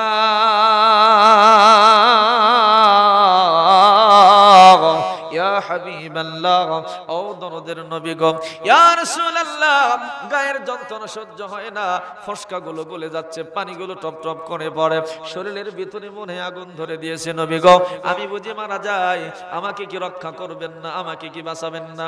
আমার নবী রাহমাতাল লিল আলামিন আমার কাছে ডাক দিয়ে নিলেন রে। তার মুখ মোবারক থাকিয়া থুতু মোবারক হাতের ভিতরে নিলেন। আল্লাহু আকবার। হাতের মধ্যে থুতু মোবারক নেওয়ার পর এই রকম করে মেসেজ করিয়া হযরত উতবা বলেন, আমার শরীরের মধ্যে যখন লাগাইয়া দিলেন, আল্লাহর কসম করে বলি, আমার নবীজি ওই আতর মাখা, ওই সুরমা মাখা, ওই সেন মাখা থুতু মোবারক যখন আমার শরীরের মধ্যে লাগাইয়া দিলেন, ওই থুতুগুলি আমার শরীরে লাগতে দেরি হলো রে, আমার শরীর থেকে ফসকাগুলি দূর হতে দেরি হইল না। হযরত উতবা বলেন, আশ বিবিরা, সেই দিন থেকে আমি উতবা, আমার শরীর থেকে মিশক আম্বরের গন্ধ বের হয়। আল্লাহু আকবার। এই জন্য মদিনার কোন ব্র্যান্ডের আতর তোমাদের কোনো কাজে আসে? হযরত ওমর ফারুক ডাক দিয়ে বলেন, এই ইমাম হাসান, এই জায়গার ভিতরে আছেন নাকি? একটু দাঁড়ায়া যান। হযরত ইমাম হাসান দাঁড়ায় গেছে। দাঁড়ায় যাওয়ার পরে বলে, এই ইমাম হাসান রে, আপনি কি আমার ছেলেরে গোলামের বাচ্চা গোলাম বলে গালি দিয়েছেন? হযরত ইমাম হাসান ডাক দিয়ে বলে, আমিরুল মুমিনিন, আমি কখনো কোনোদিন ভয় করি না, তার কারণ ওই নবীজির রক্ত আমার শরীরে প্রবাহিত হচ্ছে। জোরে কোন সুবহানাল্লাহ। আমার বাবা জুলফিকার, আমার বাবা হায়দার, আমার বাবা শেরে খুদা হযরত আলী, আল্লাহু আকবার। আলীর গুণ কম না বেশি রে বাজান? কথা কন না কেন? আলীর গুণ কম না বেশি? শিফা শরীফের ভিতরে আসে, আল্লামা কাজী আয়াস রাহমাতুল্লাহ আলাইহি বলে, হযরত আলী বলেন, আসরের নামাজের সময় আল্লাহর নবী আমার উরুর উপরে মাথা দিয়ে ঘুমাইতেছেন, এদিকে আসরের নামাজের ওয়াক্ত শেষ হয়ে যায়, মাগরিবের ওয়াক্ত শুরু হয়ে যায়, মানে আসরের সময় শেষের দিকে যাচ্ছে, মাগরিবের ওয়াক্ত কি নিকটে আসতেছে। হযরত আলী বলেন যে দেখি আমার নবী আমার উরুর উপরে মাথা দিয়ে ঘুম পাড়তেছে, নবীর কপাল মোবারক ঘেমে গেছে, মুক্তার দানার মতো ঘামগুলি বের হয়েছে। জোরে কোন সুবহানাল্লাহ। হযরত আলী আসরের নামাজ পড়তে পারে নাই, উনি চমকেছে, বাবারে আজকে মসজিদের মাহফিল, আমি এক মসজিদের ইমাম, বড় আফসোস, নিজেকে মুসলমান দাবি করি, কথা কন না কেন? নিজেকে কি দাবি করি? মুসলমান দাবি করি। আচ্ছা, নামাজ যে আমার আপনার উপরে ফরজ, এটা কি আমরা জানি না? এক ওয়াক্ত নামাজ করলে, কাজা করলে কয় হোক বা দুজক? সবাই তো জানি না, কি কোন? দুজকের আগুনের জ্বালা কম না বেশি? জোরে কোন, কম না বেশি? এই যে শীতের দিন যখন ঠান্ডা লাগে, তখন মা বোনেরা ধান সিদ্ধ করলে এবারে তার কাছে যা বসি না বাবা, আগুনের তাপ যখন বেশি হয় তখন কি করি, এই রে বাপরে ওখানে থাকা যাবে না, দূরে আসি। দুনিয়ার আগুনে আপনি সহ্য করতে পারেন না, জাহান্নামের আগুন কেমনে সহ্য করবেন? এটা তো আমরা মোটামুটি সবাই জানি। তাহলে বাজান মসজিদে ইমাম আর মুয়াজ্জিন ছাড়া মুসল্লি খুঁজে পাওয়া যায় না কেন? কথা কন না কেন? হযরত আলী কাররামাল্লাহু ওয়াজহু নামাজের যখন আজান পড়তো, তিনি থরথর করে কাঁপতেন, চোখগুলো লাল হয়ে যাইতো, থরথর করে তার কাফন দেখে তার সাহাবায়ে কেরাম ভাইগুলো বলতো, আলী এমন করে কাঁপতেছো কেন, এমন করে কাঁদতেছো কেন, চোখগুলো তোমার লাল হয়ে গেছে কেন, তুমি কি ভয় করতেছো? হযরত আলী থরথর করে কাঁপতে কাঁপতে বলতেন, এমন একজন পাওয়ারওয়ালা মালিকের হুকুম এসেছে যে এখনই মসজিদে যেতে হবে, সালাত আদায় করতে হবে। জোরে কোন সুবহানাল্লাহ। ওই মালিকের হুকুম যদি সঠিক মতো আদায় করতে না পারি, ওই মালিকের রোশানলে পড়লে আমি আলী বাঁচবো না। জোরে কোন সুবহানাল্লাহ। অথচ তারা আশায় মুবাশশারা, মরতে দেরি, জান্নাতে যেতে দেরি নয়। তারা যদি নামাজ না ছাড়ে, আর আমি আপনি তো নামাজ না পড়ে জান্নাতে নাকি কোন? যদি কয় চাচা নামাজ পড়ো না কেন, নামাজ না পড়লাম ইমান ঠিক আছে, কথা কন না কেন? নামাজ পড়েন আর ইমান ঠিক আছে। নামাজের দরকার আছে না বাজান? জোরে কন না, আছে না? আরেকটু জোরে বলেন, আছে না? এজন্য নামাজ পড়া না ছাইরা, কথা কন না, পড়ে না ছাইরা। এখন যদি কই এটি কেড়ে করে এসার নামাজ পড়াচ্ছেন না, হাতটা তোলেন তো দেখি, 2-4-10টা হাত উঠবে আর সবখানে নিজ দিকে উগরি মেরে থাকবে। নামাজ পড়ি বা না পড়ি, ওয়াজ ঠিকই শোনা লাগবে, কথা কন না কে? এইরকম কোটি কোটি ওয়াজ যদি এক পাল্লাই দেন, আর এক রাকাত নামাজ যদি এক পাল্লাই দেন, কোনটা ওজন বেশি হবে? জোরে কন না কে? নামাজের ওজন পাল্লা বেশি হবে। এই জন্য নামাজ ছাড়া যাবে না বাজান, কারণ এটাই তো আমার আপনার, আর কি? আর তো কোনো আমল নাই, দান সদকার আমল নাই, রোজা আসলে গ্যাস্ট্রিক চাক দেয়, কথা কন না কে? হ্যাঁ, আর তো কিছুই নাই, খালি পড়ার মধ্যে নামাজটাই পড়ি, যাকাতও তো দেই না, পড়ার মধ্যে নামাজটাই পড়ি। এটাও যদি ঠিক মতো না পড়ি, কিয়ামতের ময়দানে আল্লাহর সামনে কেমনে দাঁড়াবেন? কোন উপায় আছে? কথা কন না একেবারে, কোন উপায় আছে? কোন উপায়? আমার দরদের আব্বা জানেরা, হযরত ইমাম হাসান রাদিয়াল্লাহু তাআলা আনহু বলেন, আমি আলীর বেটা, আলী কোনোদিন ভয় করে না। আলী কেমন আলী ছিলেন বাজার? খন্দকের দিনে নবী পাক সাল্লাল্লাহু আলাইহি ওয়াসাল্লাম বসে আছে, ওই দিক কুরাইশ বাহিনীর ভিতরে কাফেরদের পক্ষে আমর নামে একজন মহাবীর যুদ্ধের ময়দানে নেমে হরফদর্প করতেছে, এই দিকে যায়, ওই দিকে যায়, ওই দিকে যায়, এই দিকে যায়, বারবার হুঙ্কার ছাড়ে, এ মুসলমানের নবী, তোমাদের মধ্য থেকে একজন বীর পাঠাও যে আমার সঙ্গে যুদ্ধ করবে। ওই দিকে আমর যখন আহ্বান করে, আল্লাহর নবী মাথা নিজ দিক দিয়ে বসে আছে, কারে পাঠাইবে লোক খুঁজে পাইতেছে না। একটু সুবহানাল্লাহ কবেন না। এর মধ্যে হযরত আলী, ছোট্ট মানুষ, লাফায় লাফায় ওঠে, হুজুর বলে কি আমি যাতে রাজি আছি, আমারে পাঠাইয়া দেন। একটু সুবহানাল্লাহ কবেন না। আল্লাহর নবী আলীর হাত ধরে কয়, বাবা তুমি বসো, তোমার কি ধারণা আছে আমর সম্পর্কে? কি ধারণা? বলে আমরের মতো মহাবীর মক্কার বুকে আর দ্বিতীয় কেউ নাই, তুমি তার সঙ্গে পারবা না। আর আমরের ক্ষমতা এত বেশি, তুমি আমরের সামনে যা কুলাইতে পারবা। আবার যখন আমর অহংকার ছাড়ে, এক পর্যায়ে বলে ফেললাম, ও মুসলমান, তোমাদের জান্নাত কোথায় গেল? মরতে দেরি, তোমরা জান্নাতে যেতে বলে দেরি হয় না। ইসলামের মন্য জীবন দিতে তোমাদের বলে শহীদের মর্যাদা লাভ করো, তোমরা কেন কেউ আসো না? কোথায় তোমরা পালিয়ে যাও? এ মুসলমানের নবী মুহাম্মদ, কতক্ষণ আমি যুদ্ধের ময়দানে দাঁড়ায় থাকবো? একজনকে প্রেরণ করো যে যেন আমার সঙ্গে লড়তে পারে।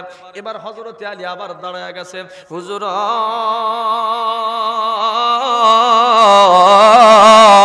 ইয়া রাসূলুল্লাহ, ইয়া হাবিবাল্লাহ, আপনার অপমান, ইসলামের অপমান আমার আর সহ্য হচ্ছে না, আমারে তাড়াতাড়ি হুকুম দেন, আমি আমরের বিরুদ্ধে যুদ্ধ করব। আল্লাহর নবী বলে, আলী তুমি তো আমর সম্পর্কে জানো না, ওই আমর তোমাকে এক কোপে দ্বিখণ্ডিত করে দিবে। হযরত আলী ডাক দিয়ে বলেন, নবী গো, নবীর জন্য, ইসলামের জন্য জীবন দিয়ে দিব, শাহাদাতের পেয়ালা পান করব, আমার কোনো ভয় নাই, দয়া করিয়া মায়া করিয়া আমারে হুকুম দেন, এই মুহূর্তে আমি যুদ্ধে অবতীর্ণ হতে চাই। আল্লাহর নবী হযরত আলীকে ছোট্ট একটা চাকু দিয়েছে। কি দিয়েছে বাবা? ছোট্ট একটা চাকু। বড় তরবারি নাই তো দিবে কোন থেকে? ইসলাম তো এমনি এমনি আসে নাই বাজান, আমরা পাওয়া ইসলাম পাচ্ছি তো ওই জন্য ফুটে নিয়ে মারতেছি, নকা নকা। যদি কষ্ট করা লাগতো, রক্ত ঝরাতে হতো, তাহলে বুঝতাম ইসলামের দাম কত। কথা বলেন ঠিক কিনা? হযরত আলী করমুল্লাহ ওয়াজহ ছোট্ট তরবারি নিয়ে আমরের সামনে যখন দাঁড়ায় গেলেন, আমর বলে, তোমার পরিচয় কি? বলে, আমি আবু তালেবের ছেলে হযরত আলী। বলে, তুমি বাচ্চা ছেলে, তোমার সঙ্গে কি যুদ্ধ করব? সমানে সমানে না হলে যুদ্ধ হয়, তুমি যাও তোমার বাপ চাচাকের মধ্যে থেকে কাউরে প্রেরণ করো, কারণ তোমার রক্ত ঝরানো আমি আমর পছন্দ করি। আলী কয় যে, আপনি আমার রক্ত ঝরাতে পছন্দ করলে না কি করবেন, কিন্তু আমি কিন্তু আপনার রক্ত ঝরাতে পছন্দ করি। সুবহানাল্লাহ। যখন এই কথা বলেছে আমর, তখন খেপে যায়, নাও তাহলে একটা ঠেকাও, আঘাত ঠেকাও। যখন তরবারি দ্বারা হযরত আলীকে একটা আঘাত করেছে, আলী বল্লম দ্বারা কি করেছেন, অর্থাৎ ওই যে ঢাল দ্বারা ওই আঘাতটা উষ্টে দিছে। হেঁটাইয়া দেওয়ার পরে হযরত আলী আল্লাহু আকবার কইয়া আমরের কাল্লা যাতে এক কোপ মারছে। জোরে কোন সুবহানাল্লাহ। কোপ মারতে দেরি, দেহ থেকে, ধর থেকে কাল্লাটা আলাদা হতে দেরি নাই। কিতাবের মধ্যে আসে, নবী পাক সাল্লাল্লাহু আলাইহি সাল্লাম ওই দিন যত জোরে তাকবীর দিয়েছিলেন, তার তাকবীরের কারণে আল্লাহর আসমান এবং জমিন কেঁপে উঠেছিল। জোরে কোন সুবহানাল্লাহ। ইমাম হাসান ডাক দিয়ে বলতেছেন, ওমর, আমার বাবার পরিচয় তো আপনি ভালো করেই জানেন। আমার বাবা সাধারণ কোনো মানুষ নয়, আমি তার সন্তান, আমি কেন ভয় করব? লাব্বাইক আমিরুল মুমিনিন, আমি তো এই জায়গার ভেতরে দাঁড়ায় আছি। আমিরুল মুমিনিন বলেন, কি বলতে চান? ডাক দিয়ে বলেন, বাবা গো, তুমি কি আমার বেটারে গোলামের বাচ্চা গোলাম বলে গালি দিয়েছো? সুবহানাল্লাহ। হযরত ইমাম হাসান বলে, অবশ্যই গালি দিয়েছি। বলে, কোন বিষয়ের উপর ভিত্তি করে তুমি আমাকে গোলামের বাচ্চা গোলাম বলে গালি দিলা? হযরত ইমাম হাসান ডাক দিয়ে বলেন, আমিরুল মুমিনিন,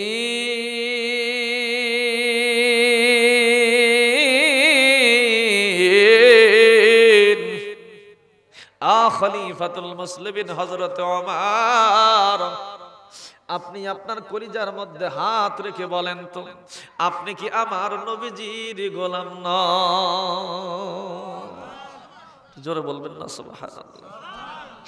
এমন কথা যখন বলেছে বাজান, হযরত ওমর চোখের পানি নিয়ে কান্না শুরু করে দিয়েছে। থরথর করে কাঁপে আর বলে, ইমাম হাসান, আমি কি নবীজির গোলাম হতে পেরেছি রে?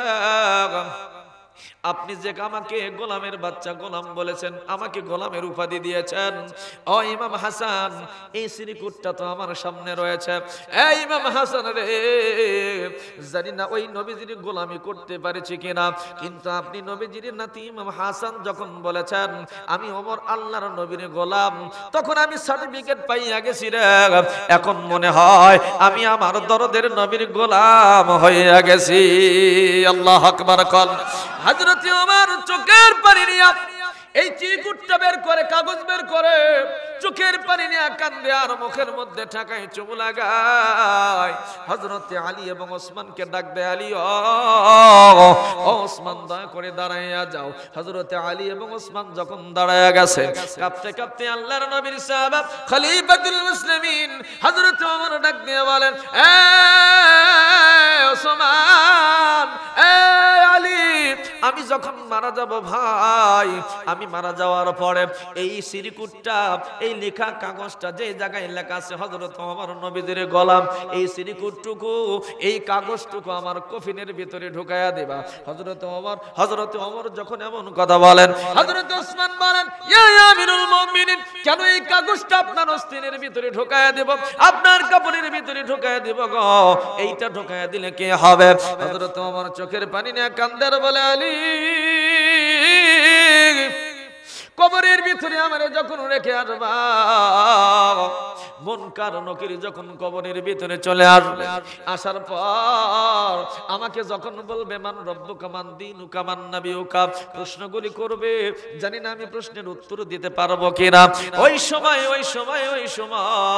ইমাম হাসানের হাতে লেখা ওই কাগজের কালি লেখা কাগজটা আমি মুনকার নাকিরের কাছে পেশ করব। ডাক দিয়ে বলবো, এই মুনকার নাকির,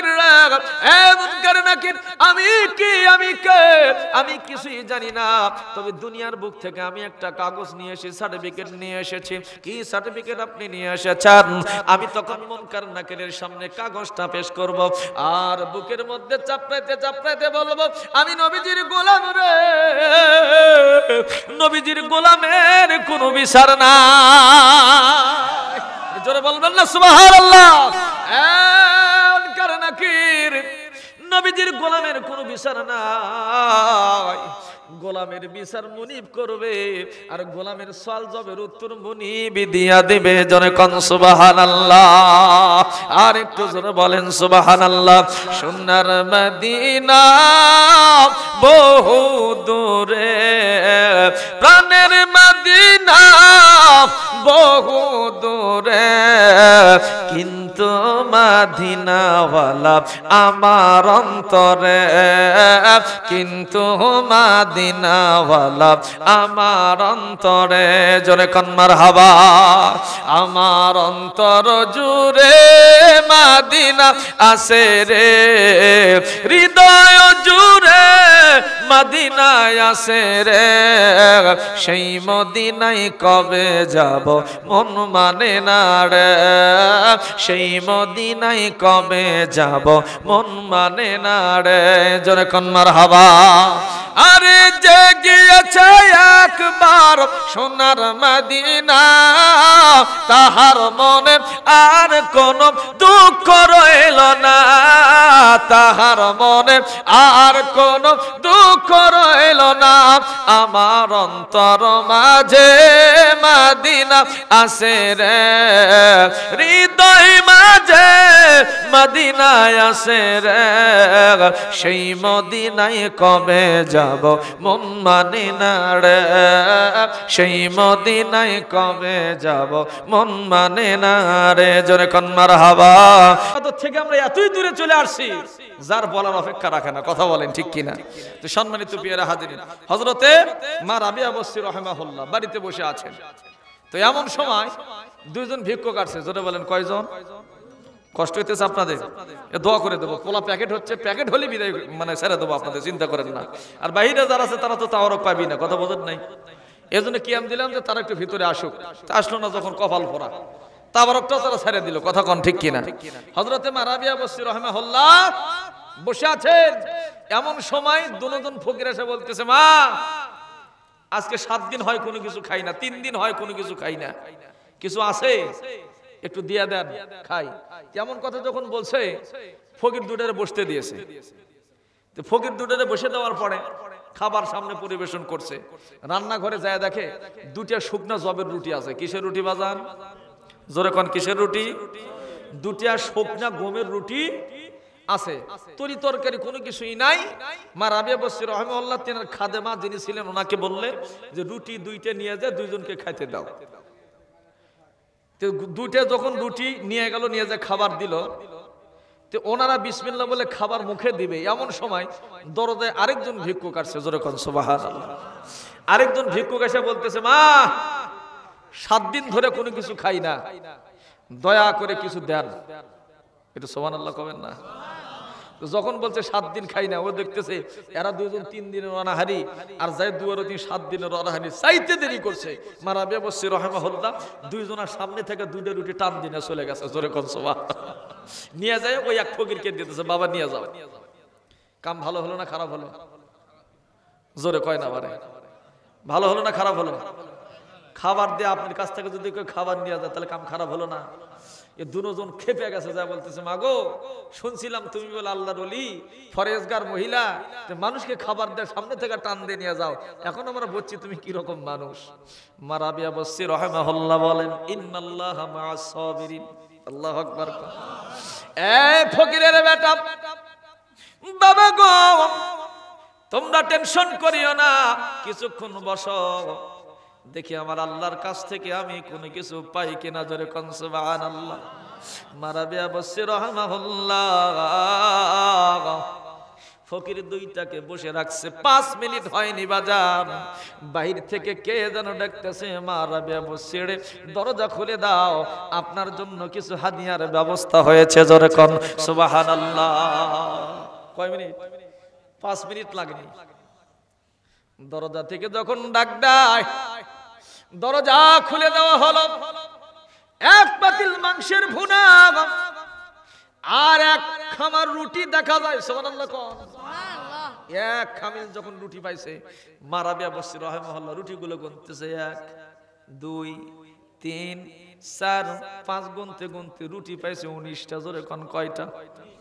আরেকটু জোরে বলেন কয়টা? তার 19টা রুটি কম হলো না বেশি হলো? অনেক হয়েছে। মা রাবিয়া বসরি ডাক দিয়ে বলেন, মা গো মা, এই জায়গা মানে যিনি রুটি দিতে আসছে ওনাকে ডাক দিচ্ছে, এই জায়গায় চলে আসেন। বলে কি, এই রুটি আমার জন্য না, নিয়ে যান। সুবহানাল্লাহ কয় না? যেই মালিক আপনাকে রুটি আমার বাড়িতে দিয়ে দেওয়ার জন্য দিয়েছে, তার কাছে যায় বলবেন, মা রাবিয়া বসরি রুটিগুলো ফিরে দিয়েছে, তার ভাগের যে রুটি সেইটা তাকে দেন। আল্লাহু আকবার কোন। তার কারণ 19টা রুটি আমার নয়, আমার ভাগে রুটি আরো বেশি আছে। এইবার নিয়ে যাওয়া হলো।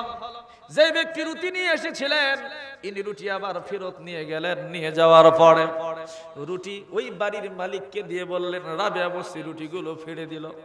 এই রুটি বলে ওনার না, দেখেন তো ওনার জন্য কোন খামাল। তো উনি বলেন, নিয়ে আসো। নিয়ে আসা উনি গনিয়া দেখে যে আসলেই তো মা রাবিয়া বসরির জন্য যে খামালি রুটি রেখেছে, ওই খামাল ওই মানুষ নিয়েই যায় না, আর একটা নিয়ে গেছে। জোরে কোন সুবহানাল্লাহ। ওই বাড়ির মালিক ওই দিন অনেকগুলো রুটি পাকাইছে মানুষকে দান করার জন্য, তার মধ্যে মা রাবিয়া বসরির জন্য এক খামাল আলাদা করে রাখছে। পরে ওই 19টা রেখে আরেকটা খামাল রুটি নিয়ে মা রাবিয়া বসরির বাড়িতে চলে গেল। মা রাবিয়া বসরির বাড়িতে যখন চলে গেল বাজার, মা রাবিয়া বসরি রাহিমাহুল্লাহ রুটিগুলো হাতের মধ্যে নেওয়ার পরে এবার গুনতেছে 1 2 3, এমন করে রুটি গুনতে গুনতে রুটি আসছে 20 খান। জোরে কোন কয় খান? আনা জোরে কয় না বারে? জোরে কোন বারে? কয় খান বারে? শেষের দিকে বারে। আনা জোরে কোন কয় খান বারে? 20 খান রুটি পাইছে। কয় খান? 20 খান। 20টা রুটি পাওয়ার পরে মা রাবিয়া বসরি বলে, এইবার ঠিক আছে। এবার কি আছে? ঠিক আছে। এবার যে লোক দুটা খেপে গেছিল কিছুক্ষণ আগে, ওই লোক দুটার সামনে নিয়ে যা বলতেছে, হুজুর এখন আপনাকে যত লাগে খান। জোরে কোন সুবহানাল্লাহ। দুজন ফকির মাংসের ভুনে আগে কি আসছিল? একটা শুকনা রুটি আর কাঁচা লবণ। এবার আসলো কি? গোশতের ভুনা আর 10 খান করে রুটি। বলে যত লাগে আপনারা খান, পেট পূর্তি করে খান। জোরে কোন সুবহানাল্লাহ। এবার দুজন বলে, মা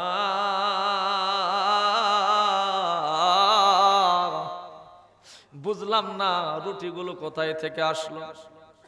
মা রাবিয়া বসরি বলেন, এ বাবা জানেরা, আপনারা কি জানেন না আল্লাহ রাস্তায় একটা দান করলে আল্লাহ 1 টাকার বিনিময়ে 10 টাকা দিয়ে দেয়। জোরে কয় না সুবহানাল্লাহ। আপনারা যখন আমার দুয়ারে হাজির হয়ে যান, রান্না ঘরের ভিতরে যাইয়া দেখি বাবা 2টা শুকনা রুটি আছে। আমি আমার আল্লাহর কাছে প্রার্থনা করলাম, মাবুদ গো, এই 2টা রুটি কেমন করে তাদের সামনে পেশ করব? তুমি যদি দয়া করে মায়া করিয়া এদের জন্য একটু গরম রুটি আর গোশতের ভুনের ব্যবস্থা করতাম, আমি মারা ব্যবস্থিত তোমার দরবারে শুকরিয়া আদায় করতাম, বড়ই খুশি হতাম। এই নিয়ত করিয়া 2টা রুটি যখন দেখলাম কোনো ব্যবস্থা হলো না, তখন এই 2টা রুটি আপনার সামনে পেশ করলাম। কিন্তু দেখি 2টা রুটি পেশ করার পরে মনের মধ্যে আমার খুব কষ্ট হলো। এই কষ্ট বুকের মধ্যে চাপা নিয়া 2টা রুটি যখন আপনাদের সামনে দিলাম, দুয়ারে আমার ফকির এসে হাজির হয়ে গেল। সঙ্গে সঙ্গে 2টা রুটি আমি আপনাদের না খাওয়াইয়া আল্লাহ রাস্তায় দান করে দিলাম। জোরে কোন সুবহানাল্লাহ।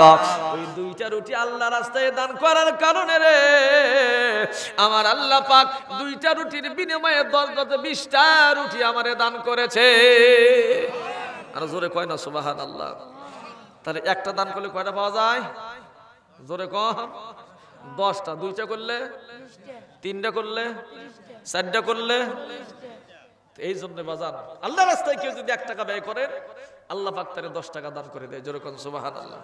সর্বপ্রথম যখন এই মালিহাটায় তো নাকি এখানে বসতি যারা করেছেন, জায়গা কয় টাকা শতকা ছিল? কত? আমরা আমার দাদা তো কিনছে 1000 টাকা বিঘা। এখন কত করে? এখন তো 16-17 লক্ষ টাকা। 17-16 লক্ষ টাকা। তাহলে ওই 1000 টাকার দাম এখন কত হচ্ছে? 16-17 লক্ষ টাকা। কথা কয় না দাঁড়ায়। 1000 টাকা বিঘা। আমার ভাইজানের বাবা কি কিনছে? জমি কিনছে কত বছর আগে? না তাও ভালোই হবে। 50 কত হবে না তো 45 না 50 বছর না 100 বছর ধরলাম। তাহলে 100 বছর আগে 1000 টাকা দিয়া এই জায়গায় জমি কিনা যদি এখন ওই 1000 টাকার জমির দাম 17 লাখ টাকা হয়, আর 50 বছর পরে কত টাকা হবে? কথা কয় না বারে। ধরেন 17 কোটি। তাহলে দুনিয়াতে যদি কেউ 1000 টাকার জায়গা কিনা 150 বছর পরে ওই জায়গার ডিমান্ড যদি 17 কোটি হয়, আর আপনি এখান থেকে যদি 10 টাকা দান করে যান, কিয়ামতের ময়দানে এই দানটা কত দূরে চলে যাবে চিন্তা করে দেখছেন? লিল্লাহে তাকবীর, নারায়ে তাকবীর।